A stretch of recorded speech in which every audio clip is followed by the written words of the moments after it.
பெரியார் என்ற வயது முதிர்ந்த முப்பாட்டன் என்று சொல்லப்படுகிற நம்முடைய பாட்டனுக்கும் பாட்டனாக இருந்த ஒரு தலைவரை நோக்கி இன்றைக்கு ஏராளமான பேரன்கள் அவர் ஏந்திய அந்த சமூக நீதி கொடியை, ஜாதி ஒழிப்பு கொடியை கையில் ஏந்தி புறப்பட்டிருக்கிறார்கள். சமூக வலைத்தளங்களை புரட்டி பார்த்தால் பெரியார் இன்றைக்கு பேசப்படுகிற ஒரு பொருளாக மாறி போயின்னு இருக்கிறார். கடுமையான விவாதங்கள் நடக்கின்றன. இன்றைக்கு இருக்கிற அரசியல் சமூக சூழலை பற்றி எனக்கு முன்னாலே பேசிய உமாபதி சுட்டிக்காட்டியது போல், இன்றைக்கு பந்து திராவிட இயக்கத்தில், சுயமரியாதை இயக்கத்தில் பெரியாரை நோக்கி, அண்ணாவை நோக்கி, கலைஞரை நோக்கி, தளபதி மு.க. ஸ்டாலினை நோக்கி இன்றைக்கு வந்து விழுந்து இருக்கிறது. நாம் விரும்புகிறோமோ இல்லையோ, எதிரிகள் இந்த கொள்கையை நீங்கள் முன்னே எடுத்து செல்லுங்கள், இந்த கொள்கை தமிழர்களுக்கு மட்டும் வழிகாட்டுகிற கொள்கை அல்ல, இந்தியாவில் இருக்கிற அனைத்து தேசிய இனங்களுக்கும் இந்த கொள்கையை தான் வழிகாட்டப் போகிறது என்று எதிரிகள் நம்மை தூண்டிக்கொண்டே இருக்கிறார்கள். நம்முடைய இளைஞர்களும் பெண்களும் அதற்கு எதிர்வினை ஆற்றிக்கொண்டே இருக்கிறார்கள். இந்த போராட்டம்தான் இப்போது அரசியல் போராட்டமாக, சமூக போராட்டமாக மாறிப்போயின்னு இருக்கிறது. இன்னொரு பக்கத்தில் தமிழ்நாட்டிலிருந்து பெரியாரை கடத்திவிட வேண்டும், தமிழ்நாட்டிலிருந்து திராவிடர் இயக்க உணர்வை ஒழித்து விட வேண்டும் என்று ஒரு சக்திகள் மிக தீவிரமான முயற்சிகளில் எல்லாம் என்னென்ன செய்ய முடியுமோ அத்தனையும் செய்து பார்த்து அதில் தொடர்ச்சியாக அவர்கள் தோல்விகளை கண்டுகொண்டு இருக்கிறார்கள். ஆனாலும் கூட மக்கள் மன்றத்திலே இந்த சிந்தனையை மேலும் கிளறிவிட, இதை பற்றிய விவாதங்களை உசுப்பிவிட வேண்டிய பொறுப்பு நம்மை போன்ற இயக்கங்களுக்கு இருக்கிறது என்ற காரணத்தினால்தான் நாம் இத்தகைய நிகழ்ச்சிகளையும் கூட்டங்களையும் நடத்தி கொண்டு இருக்கிறோம். பறிபோகிற மாநில உரிமைகள், இவைகளை பற்றி ஏராளமான விவரங்கள், புள்ளி விவரங்கள், நம்முடைய நிதி மாநிலத்திற்கு வர வேண்டியது எப்படி தடுக்கப்படுகிறது, நமக்கு வர வேண்டிய திட்டங்கள் எப்படி முடக்கப்படுகிறது, நமக்கு மீது மொழி எப்படி திணிக்கப்படுகிறது, நம்முடைய கல்வி உரிமையை பறிக்கிறார்கள், மாநில உரிமையை பறிக்கிறார்கள், மருத்துவ உரிமையை பறிக்கிறார்கள், மின்சார உரிமையை பறிக்கிறார்கள், வரி உரிமையை பறிக்கிறார்கள் என்று ஏராளமான புள்ளி விவரங்களோடு நாம் இன்றைக்கு ஒரு காலத்திலே போராடி கொண்டு இருக்கிறோம். நாம் எடுத்து வைக்கின்ற வாதங்களுக்கு எதிர்முனையிலிருந்து வலுவான மறுப்புகள் ஏதும் இல்லாத ஒரு சூழ்நிலையிலும் கூட மக்களை ஏமாற்றக்கூடிய, குழப்பக்கூடிய பல்வேறு கருத்துக்களை எல்லாம் எடுத்து வைத்துக் கொண்டு திசை திருப்பலாமா என்று பார்க்கிறார்கள். ஆனாலும் தொடர்ச்சியாக அவர்கள் தோல்விகளைத்தான் கண்டுகொண்டு இருக்கிறார்கள். இருந்தாலும் கூட இன்றைக்கு சில கேள்விகள் முன்வைக்கப்படுகின்றன. பெரியார் என்ன சாதித்து விட்டார்? இது ஒரு கேள்வி. அடுத்த கேள்வி, பெரியார் ஒருவர் தான் இதை செய்தாரா, வேறு யாரும் இதை செய்யவில்லையா? இப்படி ஒரு கேள்வி, விவாதம் இன்றைக்கு பேசப்படுகிறது. நாம் எப்போதுமே சொல்லவில்லை பெரியார் மட்டும்தான் இதை செய்தார் என்று, நாமும் சொல்லவில்லை, பெரியாரும் சொல்லவில்லை. இந்த மாற்றங்கள் எப்படி நிகழ்ந்தன அப்படிங்கிற வரலாற்று பார்வையோடு திரும்பி பார்த்தால், இந்த சுயமரியாதைக்காக, மானமும் அறிவும் உள்ள மக்களை தயார் செய்வதற்காக, பகுத்தறிவை, சிந்தனையை விளைவிப்பதற்காக எத்தனையோ பேர் வரலாற்றிலே தோன்றி இருக்கிறார்கள், போராடி இருக்கிறார்கள். இவையெல்லாம் உண்மைதான். ஆனால் அவர்களுடைய போராட்டங்கள், வரலாறுகள் எல்லாம் இந்த நாட்டில் வெற்றி பாதையை நோக்கி முன்னேறி சென்றிருக்கிறதா என்ற கேள்வியை நாம் எழுப்பி பார்க்க வேண்டும். முதலாக இந்த மண்ணிலே புத்தர் என்று ஒருவர் தோன்றினார். அவர் பார்ப்பனியத்தை கேள்வி கேட்டார், வேள்விகளை எதிர்த்து கேள்வி கேட்டார், பார்ப்பனிய ஆதிக்கம் எவ்வளவு வகையில் இருக்கிறது என்பதையெல்லாம் எடுத்து சொன்னார். தன்னுடைய சீடர்களை உருவாக்கினார்.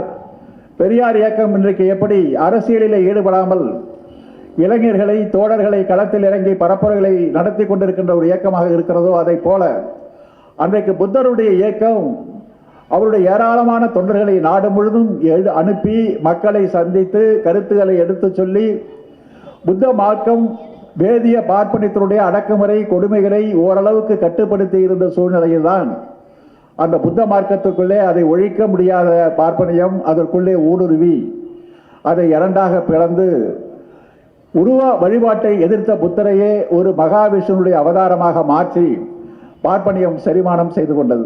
வேத காலத்திலேயே வேதத்தை எதிர்த்து சமண மதம் தோன்றியிருக்கிறது, சார்வாகர்கள் தோன்றியிருக்கிறார்கள், நாத்திகர்கள் தோன்றியிருக்கிறார்கள், பூதவாதிகள் தோன்றியிருக்கிறார்கள். இவர்களெல்லாம் வேள்வியை கேள்வி கேட்டார்கள், பார்ப்பனர்களை கேள்வி கேட்டார்கள். நிறைய கேள்விகள் நம்முடைய இலக்கியத்தில் இருந்திருக்கின்றன. வேதம் தானாக தோன்றியது என்று ஒருவன் சொன்னபோது ஒரு பெண், சமண மதத்திலிருந்து ஒரு பெண் கேள்வி கேட்டார். தானாக தோன்றியது, சுயம்பாக தோன்றியது என்பது தவறு. ஒரு வீட்டிற்கு முன்னே ஒருவன் மலத்தை கழித்து விட்டு போகிறான், அந்த மலம் மட்டும் இருக்கிறது. அந்த மலத்தை பார்த்து இந்த மலம் தானாக தோன்றிவிட்டது என்று எந்த மடையனும் சொல்ல மாட்டான்.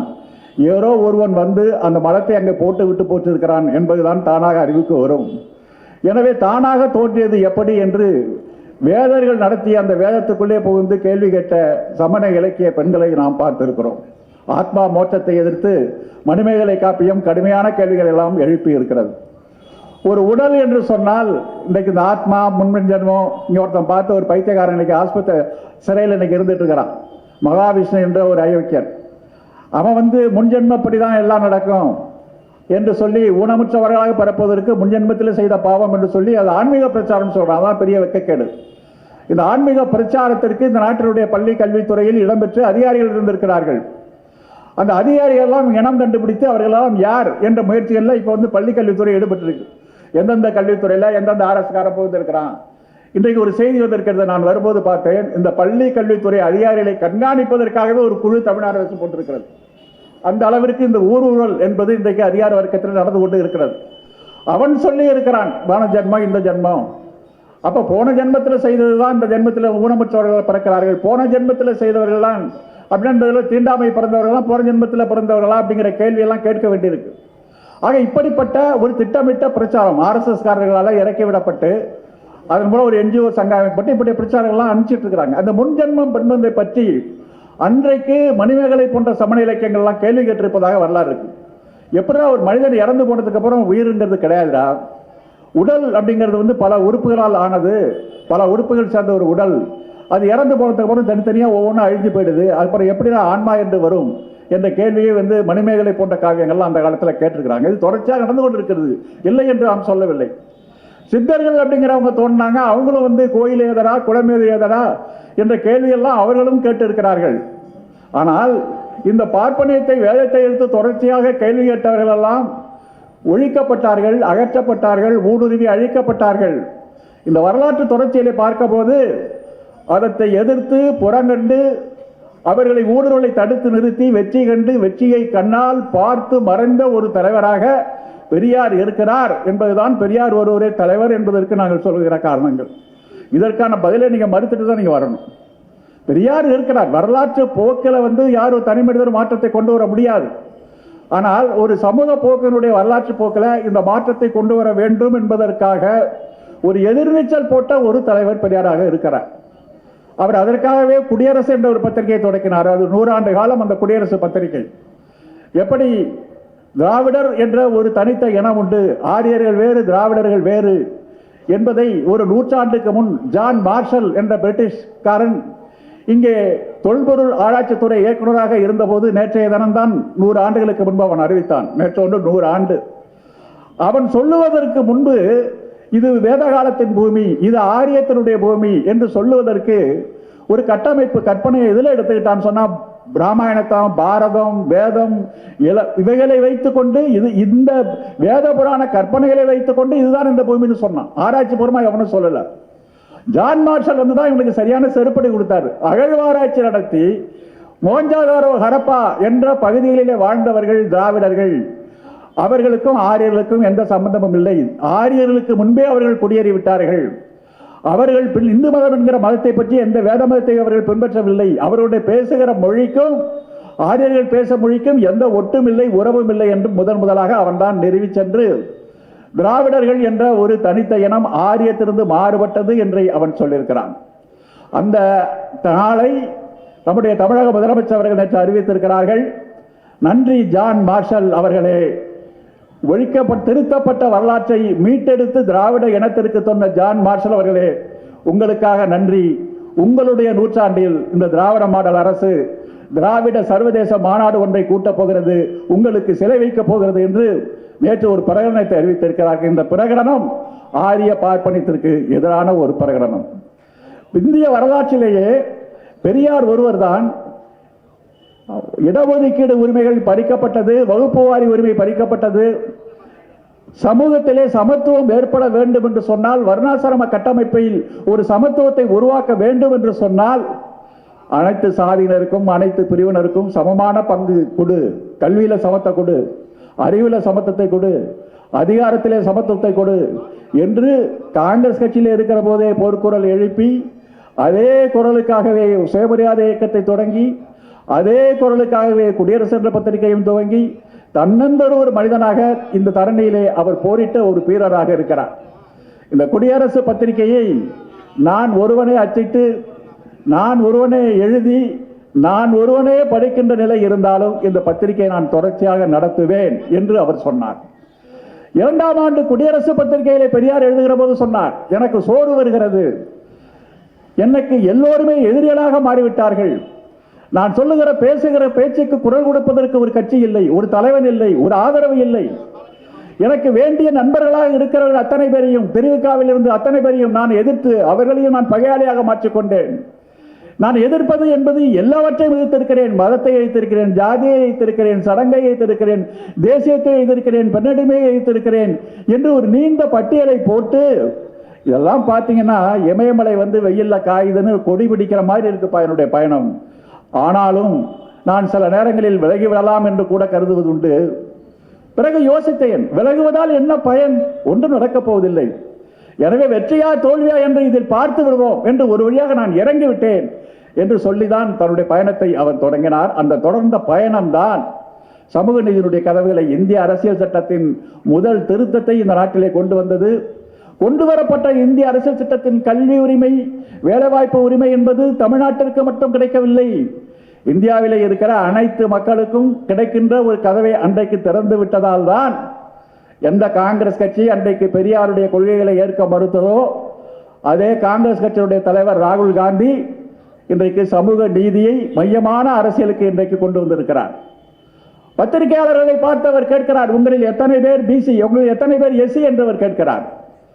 RSS என்ற நாக்பூரிலிருந்து இந்த கொள்கை நாட்டில் நடத்தப்படுகிறது, சமூக நீதி இங்கே மறுக்கப்படுகிறது என்று அவர் கேட்கிறார். பிறவி அதிகாரத்தை வைத்து எத்தனை நாட்கள் நீங்கள் சமூகத்தை ஆட்டி படைக்கப் போகிறீர்கள் என்று கேட்கிறார். பெரியாருடைய குரல் இன்றைக்கு ராகுல் காந்தி வழியாக கேட்கிறது. பீகாரிலே இருக்கிற தேஜஸ் சிங் அவர்கள் பெரியாருக்கு பிறந்தநாள் வாழ்த்து கூறி பெரியாருடைய சமூக நீதி கொள்கையை பேசுகிறார். எல்லோருமே இன்றைக்கு சமூக நீதியை பேசுகிறார்கள். இந்தியா கூட்டணி சமூக நீதியை அரவணைத்துக் கொள்கிறது. ஒரு காலத்தில் எதிர்த்த கட்சிகள் இன்னைக்கு சமூக நீதி புள்ளியை நோக்கி வந்திருக்கிறது. இந்த சாதனைகளுக்கெல்லாம் அடித்தளமிட்டு வித்திட்டு ஓரமாக்கி எதிர்நீச்சல் போட்டு வளர்த்த தலைவர் என்கிற காரணத்தினால்தான் பெரியார் இன்றைக்கு பேசப்படுகிற ஒரு மனிதனாக தமிழ்நாட்டினுடைய ஒரு தனித்துவ அடையாளமாக காட்டப்படுகிறாரே தவிர, பெரியார் என்ன செய்துவிட்டார்? பெரியாருக்கு எதிராக எத்தனையோ பேரை களமிறக்கி பார்த்தார்கள். சில தமிழ் தேசங்களை களமிறக்கி விட்டார்கள். அவர் பெரியார் என்ன செய்து விட்டார்? எதிரி நமக்கு பார்ப்பனர் அல்ல, தெலுங்கர்களும் கன்னடர்களும் தான் நமக்கு பிரதி எதிரி, தமிழ்நாட்டிலே தமிழ் மண்ணிலே பிறந்தவன் தான் என்று முதலமைச்சராக வேண்டும் என்றெல்லாம் ஒரு இனத்தின் அடிப்படையில் ஒரு பாசிச சிந்தனையிலே இயக்கத்தை கட்டி மறைமுகமாக பிஜேபியினுடைய அணிகளாக அவர்கள் செயல்பட்டார்கள். அவர்களை எல்லாம் முறியடித்து தான் இன்றைக்கு நாம் வளர்ந்து கொண்டு இருக்கிறோம். ஆகவே இன்றைக்கு பேசப்படுகிற முக்கியமான அரசியலில் இருக்கிற முக்கியமான 3 கூறுகள், ஒன்று சமூக நீதி, இன்னொன்று மாநிலங்களுக்கான உரிமை, இன்னொன்று கொள்கைகளை தானே தீர்மானித்துக் கொண்டிருக்கின்ற, தன்னை தவமைத்துக் கொண்டிருக்கின்ற சுயமரியாதை. சமூக நீதி, மாநில உரிமை, சுயமரியாதை என்ற 3 தளங்களில் தான் இன்றைக்கு அரசியல் சமூகம் என்பது இயங்கிக் கொண்டு இருக்கிறது. பெரியார் அன்றைக்கு போட்ட விதை இன்றைக்கு மரமாகி வளர்ந்து கொண்டு இருக்கிறது. ஒவ்வொரு நாளும் ஒவ்வொரு பிரச்சனை வந்து கொண்டிருக்கிறது. ஒன்றுமில்லாத பிரச்சனைகள் எல்லாம் எடுத்து வைத்துக் கொண்டு பேசிக் கொண்டிருக்கிறார்கள். திருப்பதி லட்டு இன்னைக்கு ஒரு சர்வதேச பிரச்சனை ஆயிடுச்சு. திருப்பதியில் லட்டு போட்டதில் மாட்டு கொழுப்பு வந்துடுச்சு. அதில் மீன் எண்ணெய் சேர்த்துட்டான், அப்புறம் அதில் பன்றி கொழுப்பை சேர்த்துட்டான், தாவர கொழுப்பு அதில் சேர்த்துட்டான். ஆகவே மிகப்பெரிய ஒரு பாவம் நடந்துச்சு, கெட்டு போச்சு அப்படின்னு சொல்லி ஒரு பெரிய பிரச்சனை இன்னைக்கு வாதனைக்கு ராகுல் காந்தி வரையும் பேச வேண்டிய நிலைமை. மத்திய அமைச்சர்கள் பேசுகிறார்கள். நாட்டில் இப்போ 2 நாளாக டிவி எடுத்து பார்த்தீங்கன்னா எங்கே பார்த்தாலும் இந்த திருப்பதி லட்டு தான் இன்னைக்கு நாட்டில் பெரிய வேலை இல்லாத பிரச்சனையை விட, நாட்டில் இந்திய வெளிநாட்டு தூதரங்களுக்கு இப்போ தமிழ் படிக்கிற போகிற தமிழ் ஆசிரியர், வெளிநாட்டு தூதரகங்களுக்கு தமிழ் ஆசிரியர் பணி செய்யக்கூடியவர்கள் இந்தியும் சமஸ்கிருதமும் செய்திருக்கணும்னு சொல்லி ஒரு உத்தரவு போட்டிருக்கான். அப்ப இந்தியும் சமஸ்கிருதமும் தெரிஞ்ச தமிழ் ஆசிரியர் சொன்னா யார் அர்த்தம்? பாப்பானா தமிழ் ஆசிரியராக கொண்டு அனுப்புன்னு அர்த்தம். அப்ப இருமொழி கொள்கையை நாங்கள் ஒத்துக்க மாட்டோம், இந்தி இங்கிலீஷ் கூட தெரிய வேண்டாம், வெளிநாட்டில் போய் தூதரகத்தை வேலை செய்யறதுக்கு வெளிநாடு இங்கிலீஷ் கூட தெரிய வேண்டாம்னு சொல்றோம். இந்தி சமஸ்கிருதம் தெரிஞ்சு தமிழ் படிச்சுட்டு தமிழ் சொல்லுன்னு சொன்னா இதை விட சுயமரியாதைக்கு சவால் என்ன இருக்க முடியுமா? அந்த பிரச்சனை எல்லாம் இப்ப பேசல, அதெல்லாம் இப்ப விவாதம் இல்லை. இப்ப திருப்பதி லட்டு கேட்கறோம்.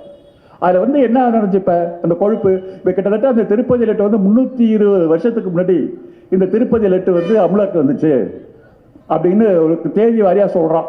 320 வருஷத்துக்கு முன்னாடி இந்த தேதியில தான் திருப்பதிக்கு லட்டு வந்துச்சு. அதுக்கு முன்னாடி வந்து யாரும் பக்தர்களுக்கெல்லாம் பிரசாதம் வழங்கல, கோயிலுக்குள்ளதான் வச்சுக்கிட்டு இருந்தான் அப்படின்னு சொல்றான். அப்ப அதுக்கு முன்னாடி திருப்பதி கோயில் எங்க இருந்துச்சு, யாருக்கு இருந்துச்சு? பல ஆராய்ச்சிகள் சொல்கிறார்கள். திருப்பதி கோயில வந்து புத்தருடைய அங்க இருக்கிறதே வந்து புத்தருடைய ஒரு சிலை தான். புத்தருடைய சிலையை மறைத்து தான் அங்க ஏழுமலையான் கொண்டு வரப்பட்டானுங்கிறதுக்கான ஆராய்ச்சிகள் ஒரு பக்கம் இருக்கு. சரி, அது பக்கம் இருக்கட்டும். இந்த திருப்பதி லட்டுங்கிறது எப்ப வந்துச்சு, என்ன பிரச்சனை வந்துச்சு, அது எவ்வளவு மாற்றங்கள் வந்திருக்கு நீங்க பாருங்க. 320 வருஷத்துக்கு முன்னாடி வரத்துக்கு முன்னாடி 1518 திருப்பதியில எது பிரசாதமா வழங்கப்பட்டிருக்குன்னு சொன்னா அங்க அரிசி தான் பிரசாதம். அப்பம் கொடுத்திருக்கிறான், அப்பம் சம்பந்தப்பட்ட அழை இதெல்லாம் அந்த அரிசியை வச்சுதான் அங்க வந்து பிரசாதம் வழங்கியிருக்கான். அவனுடைய ஆகம மரபு ஒண்ணு இருக்கு, வைகாசின ஆகம மரபுன்னு சொல்றான். வைகாசின ஆகம மரபுல அரிசி சம்பந்தப்பட்டதுதான் வந்து பிரசாதமா வழங்கணும். அது எப்படி வரும்? 1870களில் வந்து அது எப்படி வந்து பூந்தியா மாறினுச்சு? அது வந்து ஆகமத்துக்கு எதிரானச்சா? அதெல்லாம் எவனும் கேட்கல. அது அப்ப மாறினுச்சு. அதுக்கப்புறம் பூந்தி வந்து 1940 வந்து லட்டா மாறினுச்சு. பூந்தி ஆண்டா லட்டா மாறின எப்படா மாறினு கேட்டா 1940 வந்து ராஜாஜி வந்து கல்யாண ராம ஐயங்கார் அப்படிங்கிற ஒரு ஐயங்கார் ராஜாஜியை பார்த்து இந்த திருப்பதி கோயிலில் வந்து பூந்தி கொடுக்குறான், அந்த பூந்தியை வந்து வெளியூருக்கு எடுத்துட்டு போறதுக்குள்ள அது கெட்டு போயிடுது, ஆனால் லட்டா பிடிச்சி கொடுத்தீங்கன்னா நல்லா இருக்கும் அப்படின்னு சொல்றப்போ அவர் அறிவுரை கேட்டு அது லட்டா மாறினுச்சு, பூந்தி லட்டா மாறினுச்சு அப்படின்னு சொல்லி அதுக்கு ஒரு கதையை வந்து ஒரு எல்லாரும் சொல்றான். இப்போ 6 முறை வந்து அங்கே பிரசாதம் மாறி இருக்கு. இன்னும் வைகாசன ஆகமம் வந்து அரிசியை கொடுக்குறான்னு சொல்லுது. அந்த ஆகமத்துக்கு மீறி இவன் வந்து அங்கே வந்து இனிப்பை கொடுத்துருக்கிறான். அந்த ஆகமம் பெறலாங்கிறத பற்றி அவனும் கலவப்படல. உள்ளே இருக்கிற கிச்சன் அங்கே வந்து அங்கே ஆகமப்படி விறகு அடுப்பு தான் பயன்படுத்தணும். இப்போ கேஸ் சிலிண்டரை வச்சு அங்கே பயன்படுத்துகிறான்.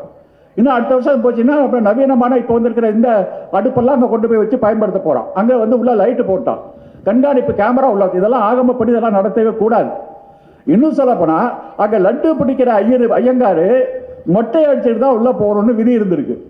ஏன்னா தலையில இருக்கிற முடி வந்து விழுந்து லட்டு கெட்டு போயிடும், பிரசாதம் கெட்டு போயிடும். இப்ப எல்லாம் கிராப்ப வச்சுட்டு தான் உள்ள உட்காந்துருக்கான். ஆக இவ்வளவு மாற்றங்கள் அங்க கிச்சன்ல மாற்றம் வந்திருக்கு, கொடுக்கிற பிரசாதத்துல மாற்றம் வந்திருக்கு, எல்லாம் மாறி இருக்கு. ஆனா ஒண்ணு மட்டும் மாறாம இருக்கு, கொடுக்கிறவன் வைஷ்ணவ ஐயங்காரா இருக்கணும் அப்படிங்கறத மட்டும் இன்னும் மாறாம அப்படியே வச்சுக்கிட்டு இருக்கான். அதை மட்டும் அவன் மாற்ற தயாரா இல்லை. இன்னும் எவ்வளவு மாற்றங்கள் இந்த கோயிலுக்குள்ள வந்திருக்கு பாருங்க. இப்ப இந்த நான் கேட்கிற கேள்வி இல்லைன்னா, இந்த மாட்டு கொழுப்பு, மீன் எண்ணெய், பன்றி கொழுப்பு, இதெல்லாம் வந்து நல்ல கொழுப்புகள். உடம்புல வந்து நல்ல கொழுப்பு கெட்ட கொழுப்புன்னு இருக்கு. நல்ல கொழுப்பு உடம்புக்கு தேவை, கெட்ட கொழுப்பு உடம்புக்கு கூடாது. இந்த நல்ல கொழுப்புகள்லாம் உணவுல இப்ப எல்லாருக்கும் சேர்க்கப்படுது. இப்ப எந்த ஸ்வீட்டை நீங்க எடுத்துக்கிட்டு ஸ்வீட் கடையில போனாலும் எல்லா ஸ்வீட்லயும் இந்த கொழுப்புகள் எல்லாம் சேர்க்கப்பட்டுதான், பேக்கரியில இருந்து ஸ்வீட்ல இருந்து ஜாமில் எல்லாத்துலயுமே இந்த கொழுப்பு சேர்க்கப்பட்டதான் விற்கப்படுது. அதனால இப்ப சில ஐயர்கள்லாம் என்ன பண்ணிட்டா, மெட்ராஸ்ல கூட சில கடைகள்லாம் இது சைவ ஸ்வீட்டு, அந்த ஸ்வீட் இல்லைன்னு சொல்லி தனியா கடை ஆரம்பிச்சிருக்கலாம். அப்ப பொதுவாக அதிகமா விற்கக்கூடிய எல்லா ஸ்வீட்டும் A to B இருந்து ஆனந்த பவன்ல இருந்து விற்கிற எல்லா ஸ்வீட்லயும் இந்த கொழுப்பு எல்லாம் கலந்து தான் விற்கிது. எல்லாம் சாப்பிட்டு தான் எடுக்கிறாங்க இருந்து. இப்ப நல்ல கொழுப்பை கொடுத்து அதே மாதிரி நீங்க இவ்வளவு மாற்றத்தை நீங்க கொண்டு வந்திருக்கீங்க. அந்த நல்ல கொழுப்பை கொடுத்து ஒரு பிரசாதத்தை கொடுத்தா என்ன? இந்த பிரசாதத்தை சாப்பிட்டு எத்தனை பேர் செத்து போயிட்டா? ஒன்றும் சாவலியே. யாராவது நோய் வந்துச்சா, நொடி வந்துச்சா? அவர் ஏழுமலையான பிரசாதத்தை அனுபவிச்சு தானே இருந்தாரு, அதுதான் எதிர்த்தாரா? அவர் ஒன்றும் கேட்கலையே. ஏழுமலையான் சந்திரபாபு நாயுடு தான் இப்ப எதிர்க்கிறாரு. அவர் எதிர்க்கிற வழி என்ன செஞ்சாங்கிறது யாருக்கும் தெரியாது. அப்ப அந்த சீட்டை அந்த கொடுக்கறதுல உங்களுக்கு என்ன கஷ்டம் வந்திருக்கு? அதை நீ செய்யறதுக்கு தயாரா இல்லை. இல்ல இவன் சொல்ற வைகாசன ஆகமம் அப்படிங்கிற ஒரு ஆகமத்தை நீங்க எடுத்துக்கிட்டீங்கன்னா, அந்த ஆகமத்தினுடைய கொடுமை என்னன்னா, அந்த வைகாசன ஆகமத்தை சேர்ந்த கோயில்ல இருக்கிற அந்த ஐயங்காருங்க ஆழ்வார்களை ஏத்துக்கிறது இல்லை. இப்ப வைணவ பிரிவில் ஆழ்வார்கள் அவரெல்லாம் வந்து பெருமாளை பாடினவங்க. அந்த ஆழ்வாரில் பார்த்தீங்கன்னா எல்லா ஒடுக்கப்பட்ட சாந்திகளும் அந்த ஆழ்வாரில் இருக்கான். முடிதிருத்தத்திலேருந்து செலவு தொழில் செய்கிறதுலேருந்து மண்பாண்ட எல்லா ஆழ்வார்களும் அதில் இருக்காங்க. சாதியை கடந்த அந்த ஆழ்வார்கள். ஆனால் இந்த வைகாசன ஆகமத்தை ஏற்றுக்கொண்ட ஐயங்கார்கள் இந்த ஆழ்வார்களை சுத்தமாக ஏற்றுக்கொள்ள மாட்டார்கள். இந்த ஆழ்வார்கள் பாடிய அந்த கோயில்களுக்கு பூஜை செய்வதற்கும் மாட்டார்கள். இப்போ வைகாசன ஆகமங்கிறது வந்து அந்த வைணவத்துக்குள்ளே இருக்கிற பார்ப்பனர் அல்லாத மக்களை புறக்கணிக்கிற வெறி பிடிச்ச ஒரு பார்ப்பனிய அமைப்பு. அதில் அவங்களுக்கு கீழே இருக்கிறதே ஒரு 5 கோயில் தான். இதெல்லாம் நான் சொல்றேன்னா தோப்பசி அவர்கள் தன்னுடைய ஆய்வில் சொன்ன கருத்து தான், இதெல்லாம் எடுத்து சொல்லியிருக்கிறார் அவர். அப்போ 5 கோயில்கள் இருக்கு, அதில் திருப்பதி ஒரு கோயில் ஒன்று. அதில் வந்து இவன் போய் உட்காந்துக்கிட்டு இவன் என்ன சொல்றான், இப்போ சைவ கோயிலுக்கு வர்றவங்க அத்தனை பேருமே அசைவ சாப்பாடு சாப்பிட்றவங்க தான் 90% மேலே இருக்காங்க. அவங்கள வந்து ஏழுமலையான் ஏற்றுக்கிறாரு, அவங்க கொடுக்குற காணிக்கையை ஏற்றுக்கிறாரு, அவங்க உண்டியலில் போகிற காசை எடுத்துக்கிட்டாரு. இன்னும் சொல்ல போனால் 2 கோடி 5 கோடி 10 கோடின்னு கணக்கில் வராத கருப்பு பணத்தை எல்லாம் உண்டியலில் கொண்டு போடுறான். அதை ஏழுமலையான் அக்செப்ட் பண்ணுறாரு. ஏண்டா கள்ள பணம் கருப்பு பணம் கணக்கில் வராத பணத்தை போறிய, இது ஆகமத்துக்கு எதிரானதுன்னு எவரும் கூச்சல் போடல. ஏண்டா இது வந்து இந்து தர்மமா, இதுதான் ஒழுக்கமா அப்படின்னு எந்த பிஜேபி காரனும் கேட்கல, எந்த ஆர்எஸ்எஸ் காரனும் கேட்கல, எந்த இந்து முன்னணியும் கேட்கல. கருப்பு பணமா கொண்டு வந்து போடு, கொள்ளையடிச்ச பணமா கொண்டு வந்து போடு. பல பேர் ஊர்ல கொள்ளையடிச்சவன் ஹவாலா நடத்துறவெல்லாம் பிடிபட்டதுக்கு அப்புறம் நான் கோயில் திருப்பதியில் போய் உண்டியலில் போட்டான்னு ஸ்டேட்மெண்ட் சொன்ன செய்தியெல்லாம் நிறைய வந்துருக்கு. அப்ப அவ்வளவு கொள்ளையடிச்ச கருப்பு பணத்தெல்லாம் ஏத்துக்கிறவன் உடலுக்கு ஊட்டமுள்ள ஒரு சத்து உள்ள ஒரு உணவு வந்து கொழுப்போட சேர்ந்து நல்ல லட்டு வந்து நல்லா வெறும் சர்க்கரை மட்டும் சாப்பிடாதப்பா, சர்க்கரை வியாதி வரும், அதனால நல்ல கொழுப்பு இருக்குது சாப்பிட்டு ஒரு நல்ல பிரசாதத்தை கொடுத்தாலும் ஏற்றுட்டு போக வேண்டியதான என்ன கஷ்டம் உனக்கு வந்துச்சு? அப்ப அசைவம் சாப்பிட்றவெல்லாம் நீ அவமதிப்பியா? இப்போ அசைவம் சாப்பிட்ற காணிக்கை வேண்டான்னு சொல்லுவியா? இல்லை அசைவம் சாப்பிட்றவெல்லாம் கோயிலுக்குள்ள வராதுன்னு நீ சொல்லுவியா?